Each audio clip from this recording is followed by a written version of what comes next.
to be made like his brethren. He had to be made like us. So that in that he himself has suffered being tempted, he's able to aid those who are tempted. For we do not have a high priest who cannot sympathize with our weaknesses, but was in all points tested as we are, yet without sin. Listen to me, ladies and gentlemen.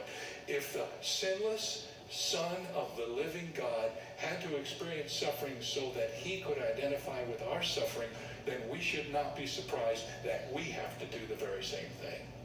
You can't counsel others about something you've never really experienced.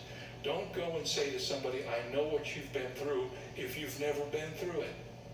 But the Lord God lets us all have our share of experiences, doesn't he? So that we then can go to somebody and say, I got it. People call me from all over the country to talk to me about cancer. And as much as I can, I try to talk with them and pray with them. But until I had cancer, nobody ever did that. Nobody. People want to know what somebody who's been there and done that have to say about what it's all about. Here's Joseph. He's in prison, suffering himself, not wanting to be there by any means. But in the midst of his suffering, he is serving. Before I finish my little talk today, I want to answer one more question. How do we deal with these things when they come? What should our attitude be? I'm very thankful for a little experience I had that will help me try to explain that to you.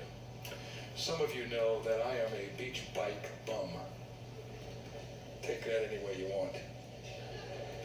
I love to ride the Strand in Coronado. I can tell you that from where I start, it's 8.5 miles one way, so it's a 17-mile round trip. I try to do it every day that I can if I'm down there. And I had an experience that will help me explain what you do when you face these problems. I've learned at certain times during the day in Coronado, the winds can be very fierce. And such was the case this last week. As I headed out on my ride, I knew I was in for some challenges. You see, on the way down the beach, the wind was at my back, and I was flying so fast, I could hardly keep my feet on the pedals. Have you ever ridden a bike like that? I don't have a gear bike. I just have a beach cruiser. I can't gear down. I got to try to keep up.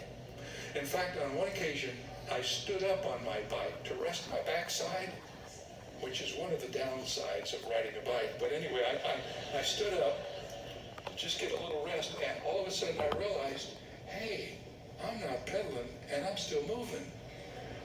My body became like a sail. And I went for about a quarter of a mile without ever making one pedal stroke. It was amazing. When I got to the end of my ride, I found my resting place down at the halfway point.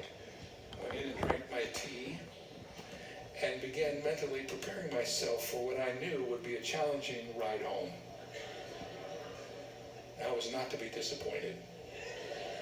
The wind was so fierce in my face that every single stroke of the pedals was a challenge.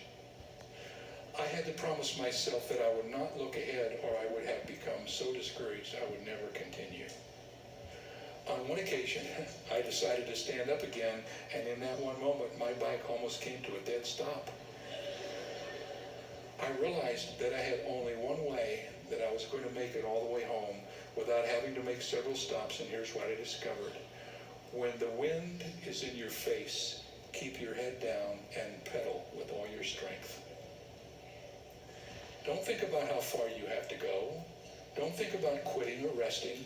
Keep your head down and keep pedaling. As you can see, I made it home. And I made careful note